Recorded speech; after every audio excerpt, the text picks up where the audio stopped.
Thanks for tuning in to Proline TV as we talk some NASCAR Cup action this week coming up at Kansas.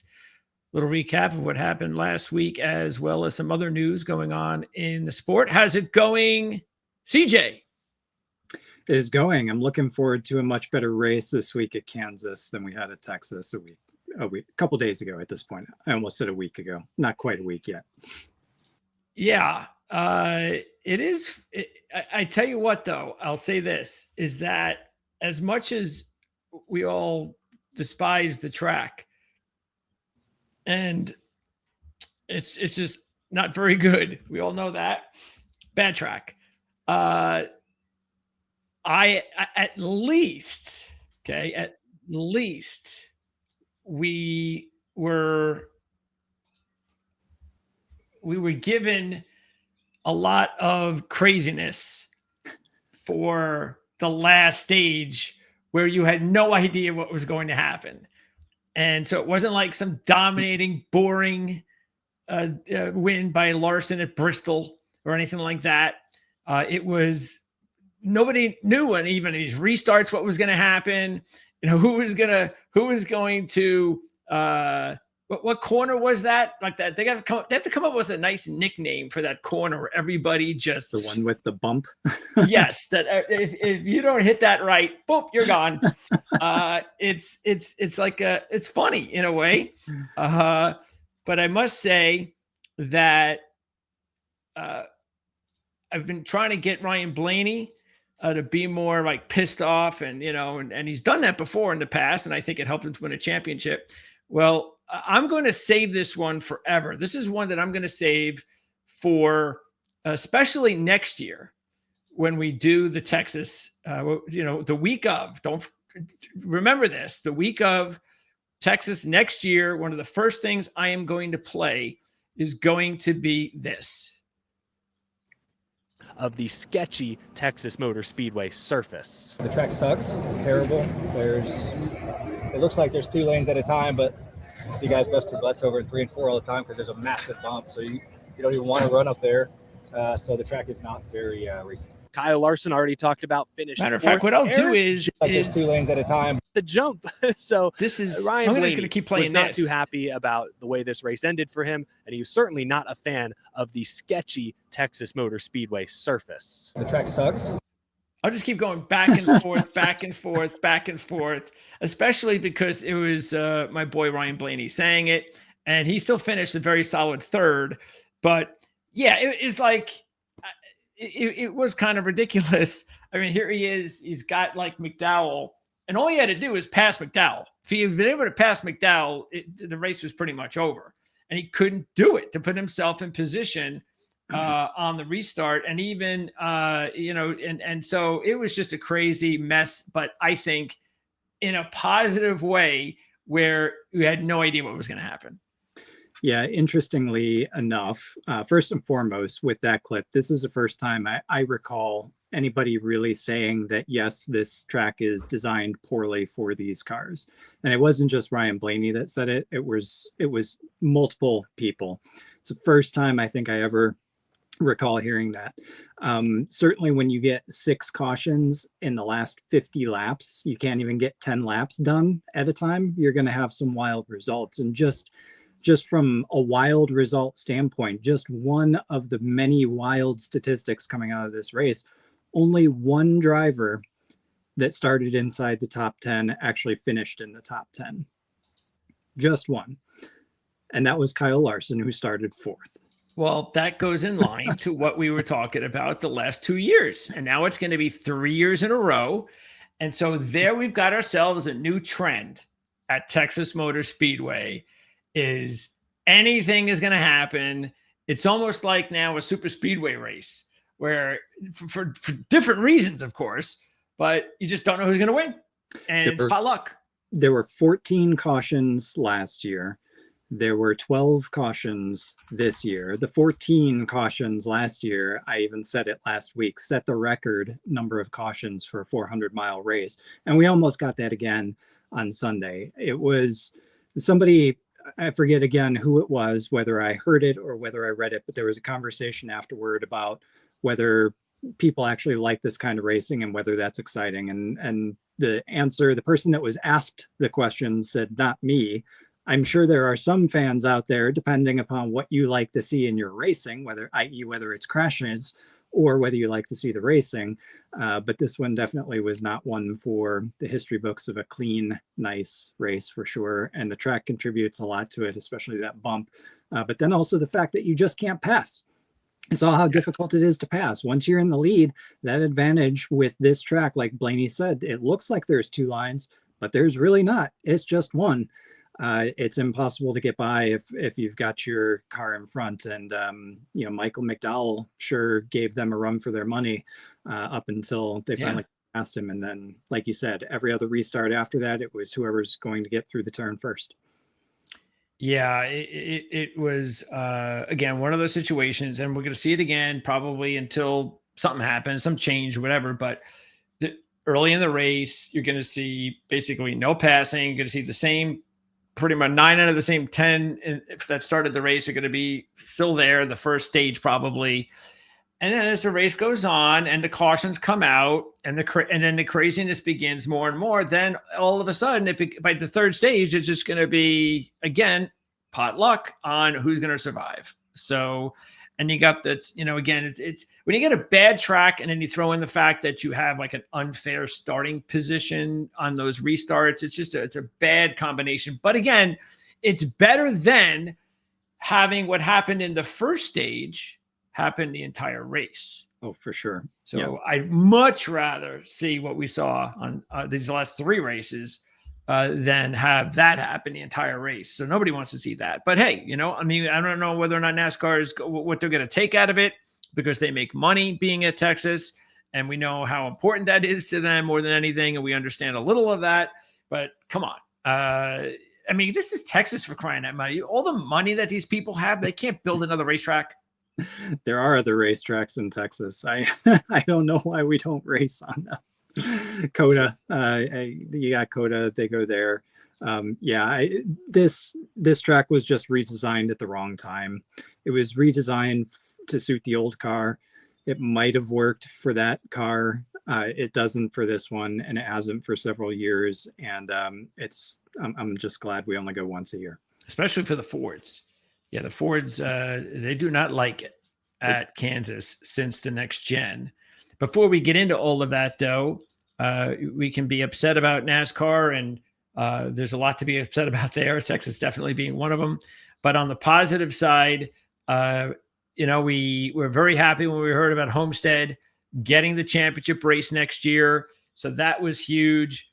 And of course, right after that, you hear, well, but that's only for 1 year. So, and then we were like, okay, well, this is not really going to be great unless we hear something, because they're talking about alternating. Well, maybe they'll go to Las Vegas. Maybe there should be other good tracks they can go to. All of a sudden, I guess they just decided, well, no, we're just going to go back to Miami in 2026 as well.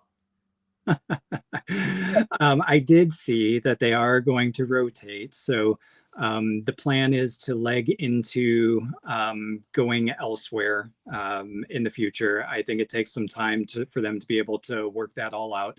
Very excited for them to be going back to Homestead again. I think that's the right place. I think Las Vegas would be a great place to host it. The only tracks that they ruled out were super speedways and road courses, though. So this is just a foray of what is hopefully going to be the right move for NASCAR, which is, as we've been asking for years now, to rotate around that last race and put it in places that you know, changes every year. It gives everybody a new challenge rather than everybody trying to become one-track specialists.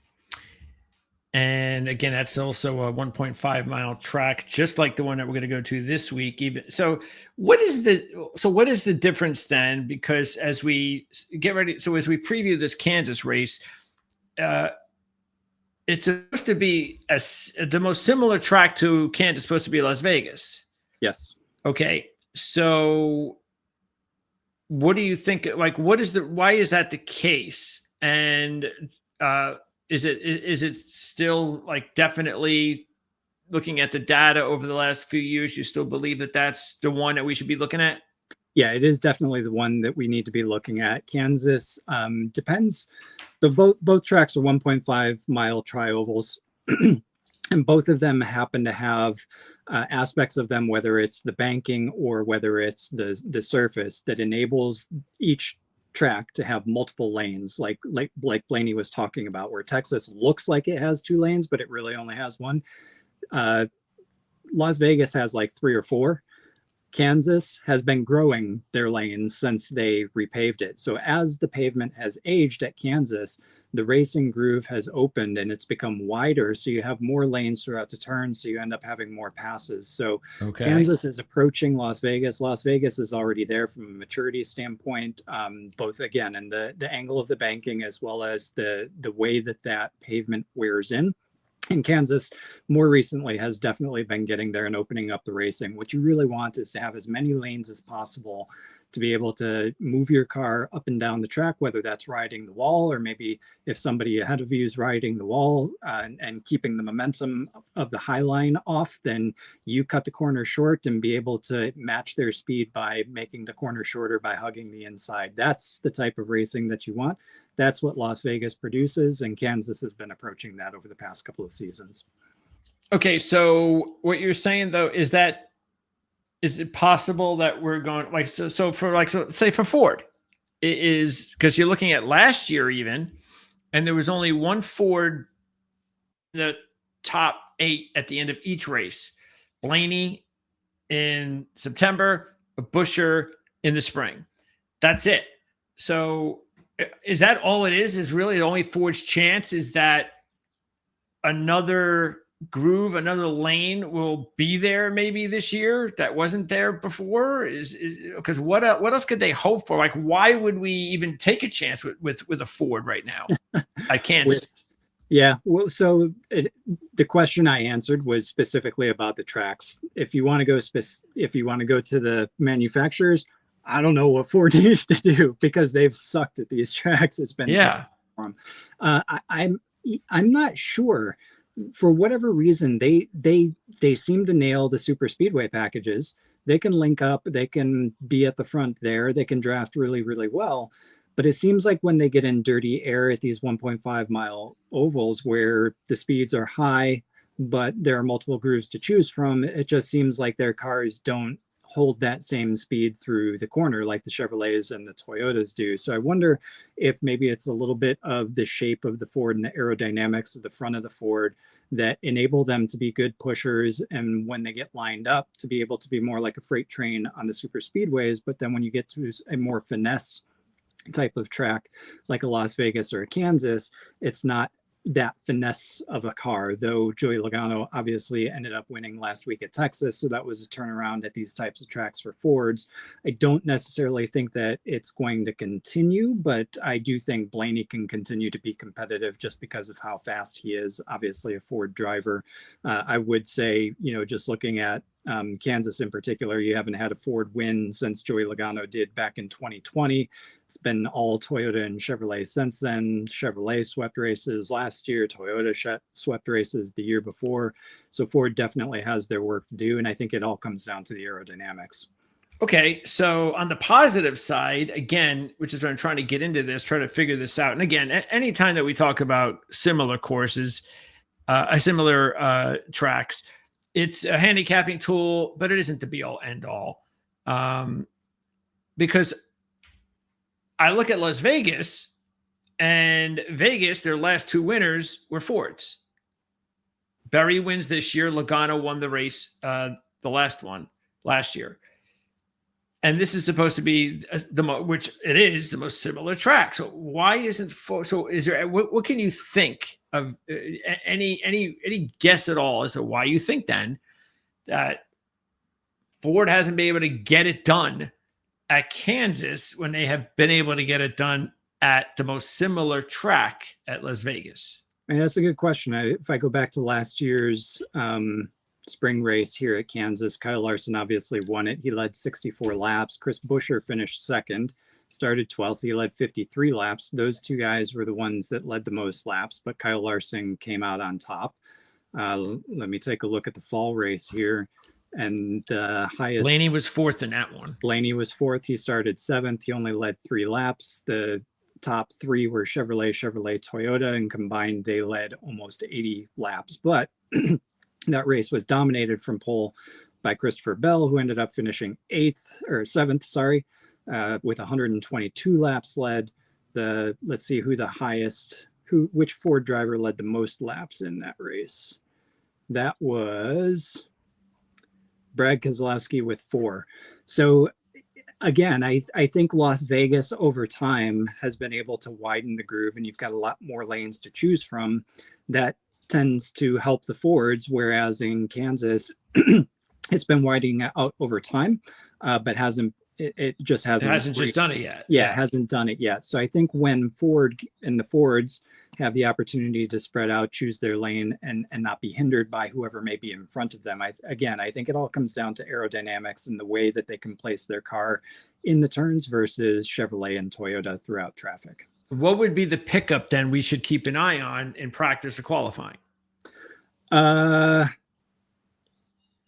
average, because if you're in practice and you hit a 10-lap average, you're guaranteed to have had some traffic. So qualifying is 1 lap. You don't have a whole bunch of other cars on the track. When you get the 10-lap average and you see the Ford start moving up, I think that would be the turning point once you see them inside the top 10, and maybe even look to the 15 and 20 lap averages if anybody ends up running that long. But that'll give you a sense for how good the cars are working in traffic. And obviously that's what they're going to have to do all afternoon on Sunday.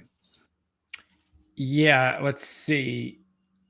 I guess one of the things I try to do it, because last year, let's see, the race was, they've always had the races around the same time of year, I believe, correct? Yeah. So let's see. Early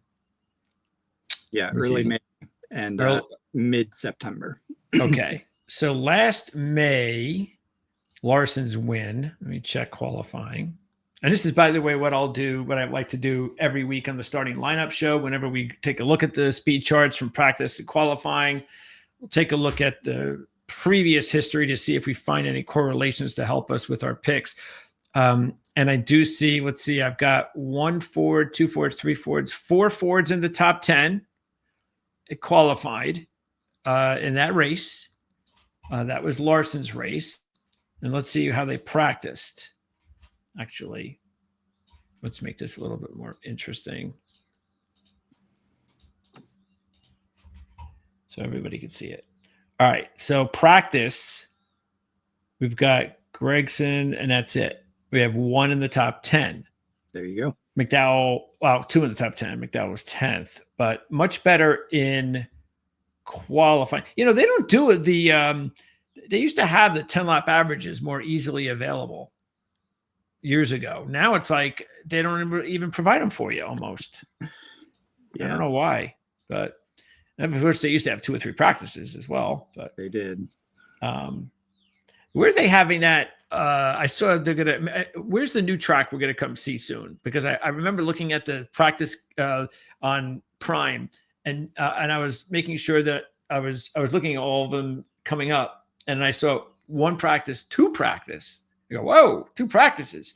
But I think it was a new track. And maybe it's that new road course. Maybe it's Mexico. I was going to say, that's what it is. It's got to be Mexico City. Yeah, definitely need more practice on a road course, especially when it's a new one.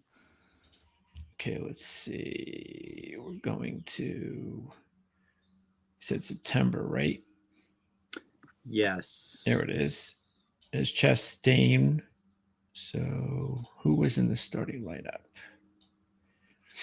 All right, let's see what practice. Starting lineup, we had Logano, Blaney, Briscoe. So we had 3 in the top 10 in qualifying. And what they do in practice. See, same thing. So the qualifying, the 1-lap speeds are fine last year, but the practice speeds, the longer runs, not so good. But again, that's last year. So I thought it was interesting to look that up because I think it holds true in practice and qualifying. So while we're watching practice and qualifying this week, if all of a sudden we've got 3 or 4 Fords in practice in the top 10, maybe we're ready to take a chance in some of these Fords, especially because we're going to get good odds on them based on history. Yeah, So I would agree. And I think regardless, Blaney is probably worth choosing. yeah, probably. Yeah, he seems like he's a little determined right now. So, and if he can get like a long green flag run with like 60 laps to go or something like that, he could probably come from 15th all the way to win this one. All right, let's take a look at the odds. Let's pop that sucker up. Wait, before you do that, anything else? Let's see. We've had 6 different winners since Next Gen. So 6 different winners. And the average starting position in 38 races is 8.5. Now, I did that because usually we'll go with 10 races, 15, but I was looking at the whole history and it's pretty average. It's like this goes on for not just Next Gen, but everything. I mean, you normally need to qualify in the top 10, right around 8.5 there to win at Kansas. The farthest back is only 25th. That's kind of unusual. No drivers have won far back, and there's only been 12 who have won outside the top 10, including 19th, 20th, 21st, 23rd, and 25th. So there you go. Let's take a look at the odds. Big surprise. Who's going to probably be favored, right? Kyle Larson. That should be like that should be something they should provide for you at Vegas. Who will be favored this race? Okay. Nailed it. There are some, this is not strange, but we're going to see some strange lines here, but in a positive way. And if you can get some of these lines we're going to see here at your sports book today, you should just don't wait, go get them, because I think we got some good stuff coming. All right. So this is not a surprise, especially because if you look at it, he's got 6 top 10s in his last 7, 5 of those top 5s, 2 runner-ups, 2 wins. He's led at least 29 laps in 7 of his last 9 at Kansas. He led 61 laps at Las Vegas, finishing 9th. He's the defending champ as well. But again, all you have to do is look at last week, and you just never know, which is why it's really tough to just keep going down the Kyle Larson road of 4-1 every week. Even 5-1 was a little bit of a bonus, we thought, last week, which is why you took him and I would have. But then even last week, but again, we've learned our lesson from Texas. So don't take the favorites anymore at Texas. You're throwing your money away. By the time we got to Friday, I think he was down to 3-1. Yeah, probably not a surprise there then either, because they were taking advantage of it, I guess. Yep. All right. So yeah, that's not a surprise. You should be favored. Should be the top dog. All right. Who do you think is second? I would say. By the way, there's a tie, so you have a couple of different options. I would say Christopher Bell second. And you would be wrong, my friend. I don't know what to say. That's what I warned you. You primed the pump that we're going to see some strange odds. And yes, of course, because Christopher Bell makes all the sense in the world, he's not there. He's not there. No. How about my second most slam dunk answer on any other week would be William Byron. Yes. Okay. He's here. There's 3 others. 3 others. Yes. Okay. Denny Hamlin. Yes. Reddick. Yes. One more. But Bell is not there. Oh no. Actually, if you think about it, it'd be easy based on this season. Doesn't matter about the track.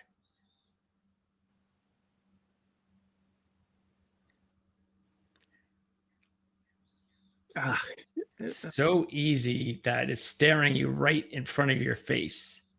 Is it going to be Blaney? Yes. All right. So there are the 4. Why? Because Hamlin, Blaney, Byron, Reddick. Does not matter. Gotcha. Yep. So, all right. Now, I will say, though, that for me, out of these drivers, the thing is, I think Hamlin is clearly the best one here because he's not only got a great history here with 14 top fives out of 33 races, but he's got 4 wins, 9 top 10s in his last 11, 8 of those top fives, 2 runner-ups and 2 wins, 8th or better in 7 straight. There is no comparison with Hamlin and the other 3. There just isn't. I mean, Byron has never won here, even though he's been better lately. 3 top 10s in his last 5, 2 top 5s, runner-up in September, 4th at Vegas. Reddick's got a win, but keep in mind, he only led 2 laps in that race, stole the race, and his average is 17.8. So that's not very good. 24th in Vegas, 20th and 25th last year. Very good in the Xfinity Series. He's got a couple of runner-ups in just 3 races and a 3.0 average. Blaney, meanwhile, he's got 8 top 10s out of 20, 4 of those top 5s, but he's only led 6 laps in his last 9 races, 4th in September, as we talked about, and he's done well in the Xfinity Series at Kansas. So, yeah, I just think there's no debating in my mind who the second choice is out of that group, Hamlin. And then if I had to pick a third one, yeah, I mean, I probably would go with Blaney, but the thing is you better gamble on him now because if he does qualify well and practice well, it'll be down to 5-1, easy. So and then I just can't take him then. So if you're going to take Ryan Blaney, you better do it now. I would agree with you on that. And I would also agree that Denny Hamlin is the clear top choice out of this bunch. 4-time winner. He hasn't finished lower than 8th at the track since the fall of 2021 or spring of 2021 was the last time he finished outside or lower than 8th, I should say. Looking at the rest, Reddick's got a win here. He's had a couple of races, always starts a couple of races that were really good, always tends to start up front. So he's got a chance. But if you look at laps led, probably the only person that you could maybe even remotely compare with Hamlin, and it's not even the same league, would be William Byron. He ended up finishing second in last year's fall race, led 24 laps. He's got a 3rd place finish from pole. He led 10 laps that time. In total, he's led 160 laps out of 14 career starts. So he spends some time out front, but not nearly as much as Denny Hamlin. I like Ryan Blaney because of his tenacity and the way that he's racing. I think he can be competitive regardless of the track and regardless of the fact that he's driving a Ford. So he's a good one as well. Denny Hamlin would be my top choice. William Byron would be second. Probably go with Blaney third. And Reddick, he's a little bit more inconsistent, so probably put him at the bottom one. Okay. Now we're going to get to Christopher Bell, who is a very generous 11-1. Wow. So Christopher Bell in the next gen in 5 of 6 races. In 1 race he crashed. So throw that out. When he hasn't crashed in the next gen, he has 4 poles, 5 top 10s, 2 top 5s. He's led all 194 laps of his career there. And he led 122 laps in September from the pole, finishing 7th. And he has an Xfinity Series win there. And he led 122 laps last fall, like you said. But if you look at his total laps led, like I was just talking about Byron had 14 starts and he led 160 laps. So roughly, 10 laps led per race on average. Christopher Bell has 4 fewer starts, only 10 at this track, and he's led almost 200 laps. So you're getting twice the production from Bell, and you're getting, a third extra on the odds here at 11-1 versus 8-1. So Christopher Bell, hands down, take him now if you can. I think that's a great deal. Yeah, that's 100%. If I don't know if the sports book that you have is going to be that generous, but if they are, look, if you're getting even 8-1 on Christopher Bell, I'd take it now quickly. So anything better than that. All right. So next group here, we go from Logano to Wallace, and Logano got his gift on Sunday, so he made it count, and that's his win to the playoffs. But he hasn't shown much at all here since his win in 2020 again. Ford, since the next gen, hasn't shown much, only 13 laps led in those 6 races. So he's definitely someone you want to win. And look, back-to-back wins. Yeah, we've seen it this year, but Logano, Ford, at this track, I think that's a big ask. Elliott, solid. He's got a win. Averaged 10.1 in 18 races, 4 straight top 10s. So I think he's okay at 14-1. Definitely Chastain. Obviously very disappointed in having him last week and not being able to capitalize, finishing right behind Logano. But you're still getting good odds on him this week. And he's coming in with the win in the last race here in September, where he led 52 laps. And then in the spring last year, when Larson won, he led 43 laps from the second position, and he finished 5th at Vegas. So I think Chastain's an excellent value here as well. And even though Wallace has a win back in 2022, he hasn't done anything the last 3 races here. And I'm not in the Bubba Wallace groove right now. So I would maybe consider Elliott, but definitely take Chastain.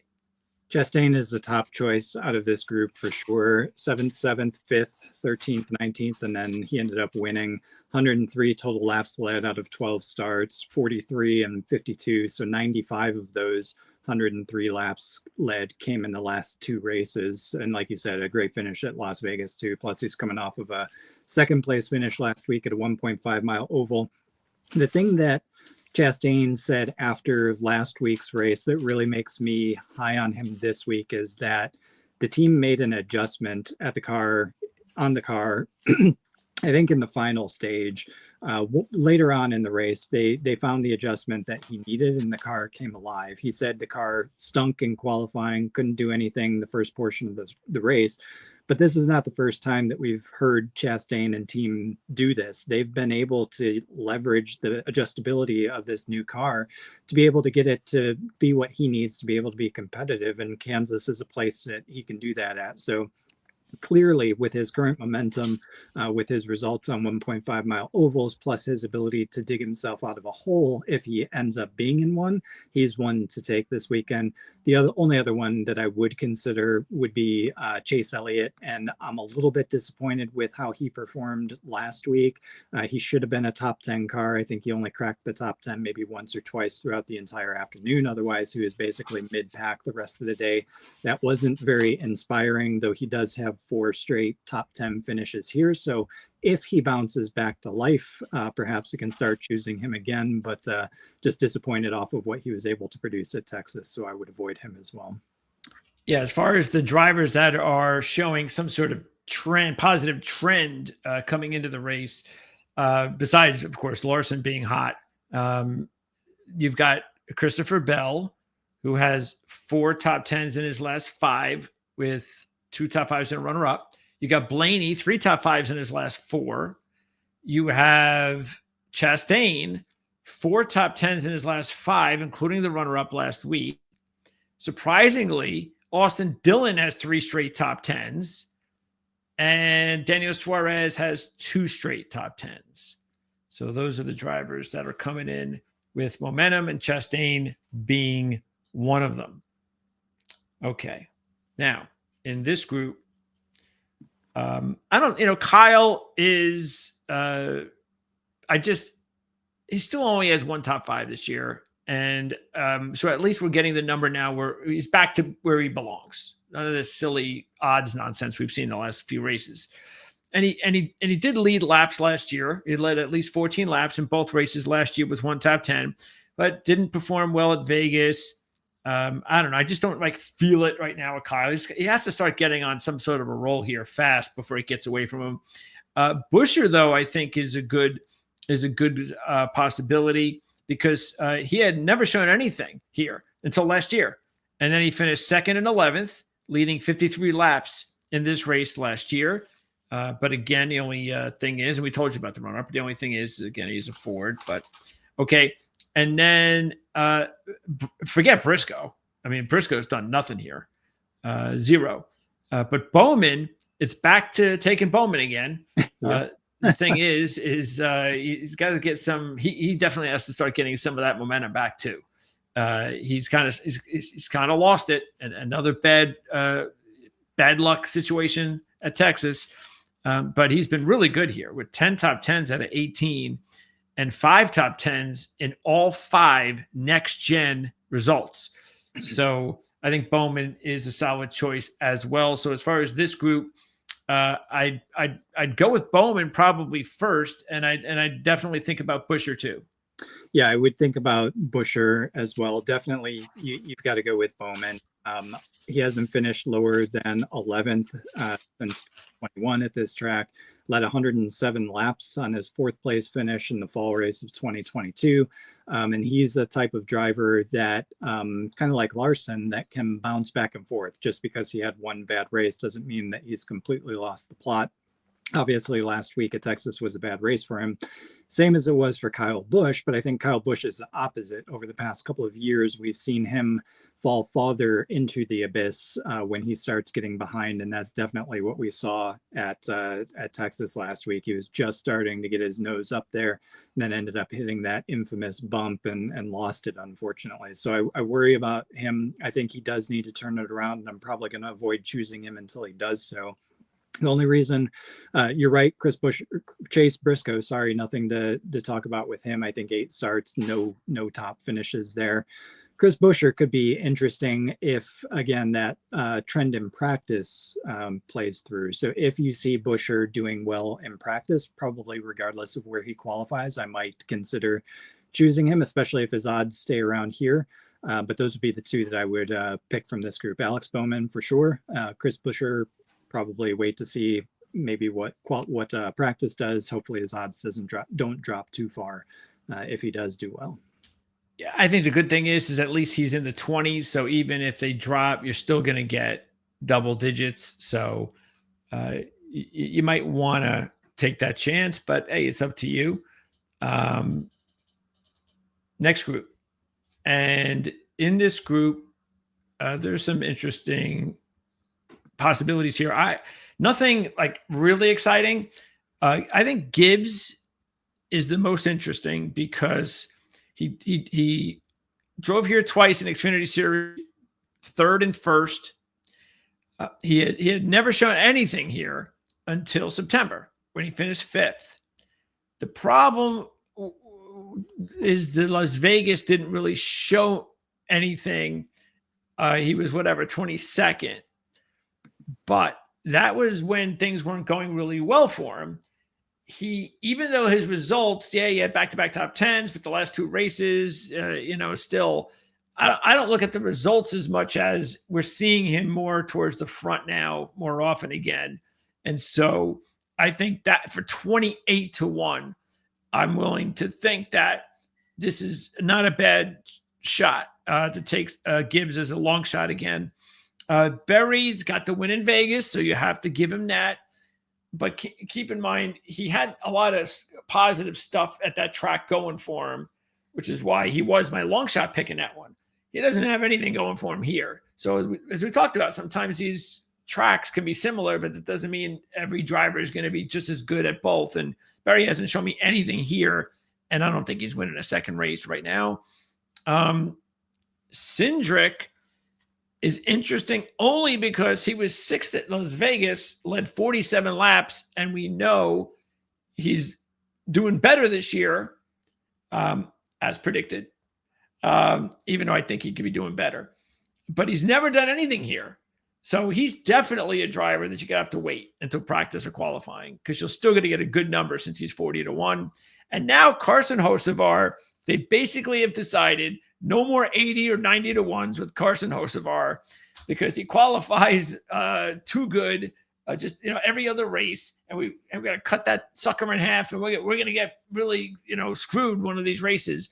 Here's the problem though: is Carson Hocevar, yes, he qualified well and all that, practices well, but it's a long race and something always happens. He doesn't put himself in position to win many of these races that he starts off well. Similar to Michael McDowell, even though McDowell almost pulled it off, but he's a veteran. He's got experience. He's got a lot of experience.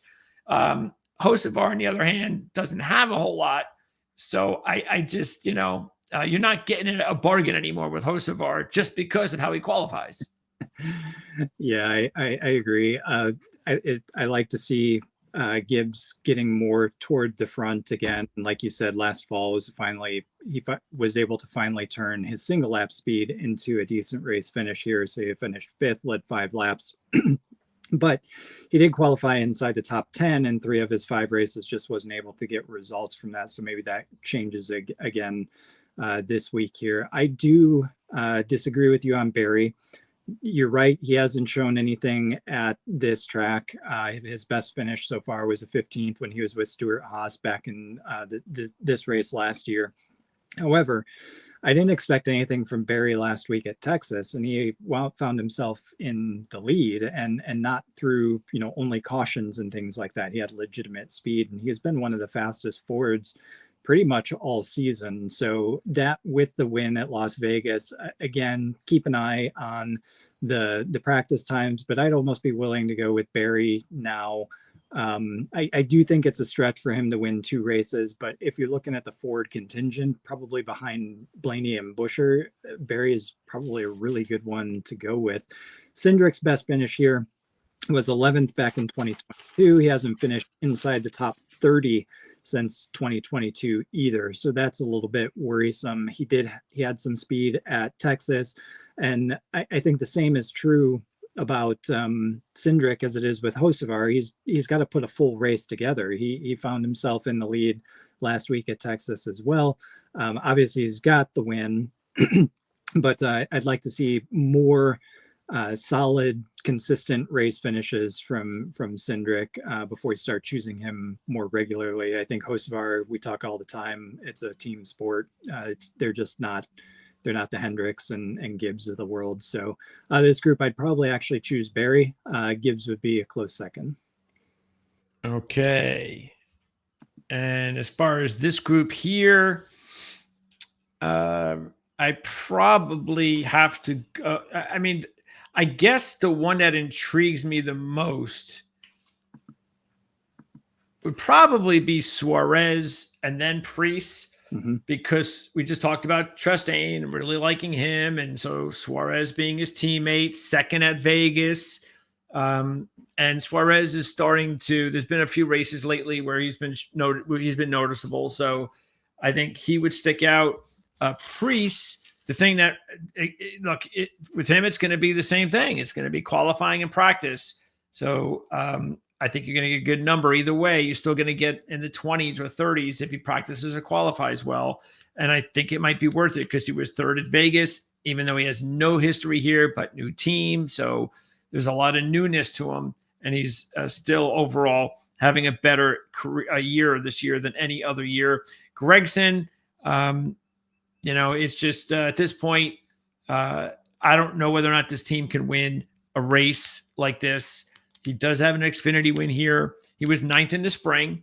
So, in order for a Gragson to win one of these types of races, they're going to have to be a little bit more consistent. And for Gragson specifically, look at where he qualified to get that 9th place finish. He started 3rd. Every other time at this track, he started outside of the top 20, and he had a trio of 18th place finishes, and a 29th are the rest of his results at this track. So Noah's one that you can wait and look and see where he qualifies potentially see where the Fords shake out in terms of practice. But then again, looking at this whole group, you've got Daniel Suarez versus 3 Fords. So why wouldn't I choose Daniel Suarez, especially when, like we talked about and you mentioned, he's got some momentum coming into this race. He's been around the top 10 more consistently in recent weeks. So really the only other one I would look at besides Suarez might be Preece, because Preece seems like every single week has gotten himself into the lead at some point or another. You got to think at some time things are going to click and he's going to have the car and he's going to be able to go out and win a race. And, that could come almost any point at this time with he's been racing and being able to get himself out front at this point. All right. And then there really isn't much else after this. There's McDowell after a big week last week. Jones, all of his history is pre-next gen. Yeah, I mean, Zane Smith, obviously you got to talk about Zane Smith because he's been having a nice little run here. I think he's now got 5 out of 6 in the top 20, which is nice for their team. Still expecting more from, I mean, we haven't seen much from Gilliland, and disappointed a little bit in what we saw also from Gregson, as we just talked about. So out of all these long shots, I wouldn't put a dollar on any of them, I think. I agree with you. And just to go back to Barry, I think he's another one that you should pay attention to in qualifying and practice, because all of his starting positions Preece, all of his starting positions at this track have just been awful. The one time that he was able to start inside the top 15, he finished 32nd. But 32nd, 28th, 32nd, and 37th are his last starting spots, but yet he was able to grab an 18th place finish, a 16th place finish. So he's able to drive through the field and come forward. So again, if Preece qualifies well and has some good practice times and the Fords are picking up, I think Preece enters the conversation, but maybe not until then. Okay. I believe I have the first pick. You do. So I went with Byron last week, so I won't go with him again this week. I'll take Christopher Bell. That's who I would have taken. So I will take Hamlin. Okay. And then let's see. Next group. I'll go with Chastain. I would have taken Chastain, so I will take Bowman. Yeah, you see, it would have been the same picks if you would have chosen first. Just different people. All right. And then the main long shot. I'll go Suarez. Oh, he was going to be my choice. My goodness. Now you've made it hard on me. Well, you just talked about him. Yeah, I think that leaves me with Preece. Okay. So yeah, you see, if you would have picked first, that's what it would be. It'd be CJ's picks here, Greg's picks are here. So we're on the right page as far as that's concerned. Now we just have to go out there and get a W. And we'll see. We'll have a much better chance this time around, of course, than the craziness of Texas. That's for sure. And by the way, if you want to go the trend route, as we mentioned before, regarding the 6 different drivers have won with the next gen, if you want to stay away from those drivers, the drivers you're going to be staying away from are Chastain, Larson, Reddick, Hamlin, Wallace, and that's it. Because Kurt Busch was also in the mix. And I'm trying to, let's see, last week we had Texas. I just want to double check and see, because we had that run last week too. I think it was like a 9 race run. Of different winners. Yep. Yeah. It was, I don't know if Logano was part of that. Let me see. Logano is a prior winner at Texas, or was a prior winner at Texas, but I don't know if it was within the last 9.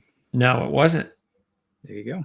So that streak is still alive. So if you went with that trend last week, then maybe Joey Logano was part of it, and you might have been able to get a win. So yeah, that is now. Let's see. Yep, I think you got to go back. I think it's now 1, 2, 3. Yeah, 1, 2, 3, 4, 5, 6, 7, 8, 9, 10. So 10 different drivers. Actually, well, yeah, it's 10, but also keep in mind because 2 of them are Harvick. But bottom line is, it's another winning driver, and so a new driver basically. But that's Texas. That's something we'll talk about next year. All right. So what's up next week? Next week we go to the All-Star race. North Wilkesboro. Are we looking forward to North Wilkesboro? This should be interesting. I think North Wilkesboro is a pretty interesting track. They've had a pretty good event the past couple of years. It's a short track, a little bit unique with an uphill and downhill to it, slight incline, which makes it a little bit different. But I think we've seen some pretty decent racing. Have they raced there before? Yeah, I think this is going to be the third year at North Wilkesboro. Oh, as the All-Star race. As the All-Star race, yeah. Oh, okay. So really, they've been there 2 years before. I believe so. Okay. And they were having that discussion about initially NASCAR wanted them to give them the opportunity maybe to fix your car any way that you want to, as long as you all use the same equipment or whatever it was. And apparently the teams didn't think that was a good idea because they'd spending way too much money on just a one race deal. And it was back and forth, typical back and forth nonsense that they couldn't agree to. So, I mean, I don't blame them. I mean, putting together, I mean, couldn't you just like adjust it a little bit? Like say, well, you can't do this, that, or we'll let you do this, that, or the other thing that we don't normally let you do. Instead, it has to be the entire car. Yeah. And which makes it like almost impossible for anybody to agree to that. So, yeah, I think a better option would have been to say, increase the tolerances for the main things that everybody wants to adjust. So normally you can only adjust the rear spoiler within a certain number of degrees, make that an extra 5-10 degrees, whatever the case may be, and let teams do that. That'd be interesting. But the cool thing I think about North Wilkesboro is this is the time that they first introduced the rain tire on an oval was at this track, if I'm not mistaken as well. So we've seen them put that to use a couple of times since then. So it was a test and it seemed to work well. But again, I think this is much more attractive racing to me than going around Los Angeles Coliseum on a running track. So anything's better than that. So my bar is pretty low, but looking forward to the All-Star weekend. And of course, looking forward to Charlotte the week after for the 600-mile race. Yep. Okay. So now next week also, we're going to talk about F1 on the channel. They're at Imola. Yep. Imola. Okay. So that is next week's show. You're on a nice little run, thanks to McLaren with the predictions. Yep. And hey, they're in the plus category. So you can't say they're minus 400 to pick the driver like in Max, the old Max days. That is true. Yeah, definitely much more competition. McLaren still, that car through an entire race distance is in a league by itself. Red Bull's closing down. They're giving Max what he needs, but not quite there yet. So we'll see in the next couple of weeks if they're able to change that. All right. So again, that's next week. Let us know what you think in the comments section, questions, anything at all, throw it in there. And if you haven't subscribed yet, please do that. That could help us as well if you want to support the channel. And we're out of here. So thanks for tuning in. And don't forget also the thanks icon on the bottom of the screen too. Oh, and you know what I wanted to do too is I wanted to, because I remember one of our viewers, and I haven't heard from him in a while, so I hope he's okay. Maybe he gave up on us, but it was, who was it? It was John DeRosa. So John DeRosa, he was, and we had the other channel, and he was a very good supporter of our channel. He would actually even support us with the thanks donations. So it's been a while. I haven't noticed John DeRosa out there. So, hopefully John is doing okay. And other than that, just taking a look at some of the other comments we have here. I don't know if anybody's noticed, but on our thumbnails the last couple of weeks, we've had comments from our viewers. So anytime I see like a really cool comment from our viewers, I'm going to put it on our thumbnail now. So make up any cool comments you want. I don't see if I see any here specific from last week. I know some of the guys asked what kind of movie, which movie did I actually go end up seeing? and that was the accountant too, and it was real good. So it was worth it. Other than that, we have a few other comments and stuff. I'm going to save that for next week's show because I know next week we have just the All-Star race to talk about. And then again, we're going to get into F1. So thanks everybody for tuning in. CJ, appreciate your time as always. And you're going to have the NASCAR report, DFS RotoWire available in the next couple of days. And I'll be able to post it on Saturday for the starting lineup video, correct? Absolutely correct. We'll have that out on Friday, rotowire.com, and the link in this video. Awesome. Thanks, CJ. Thanks everybody tuning in. We'll see you next time.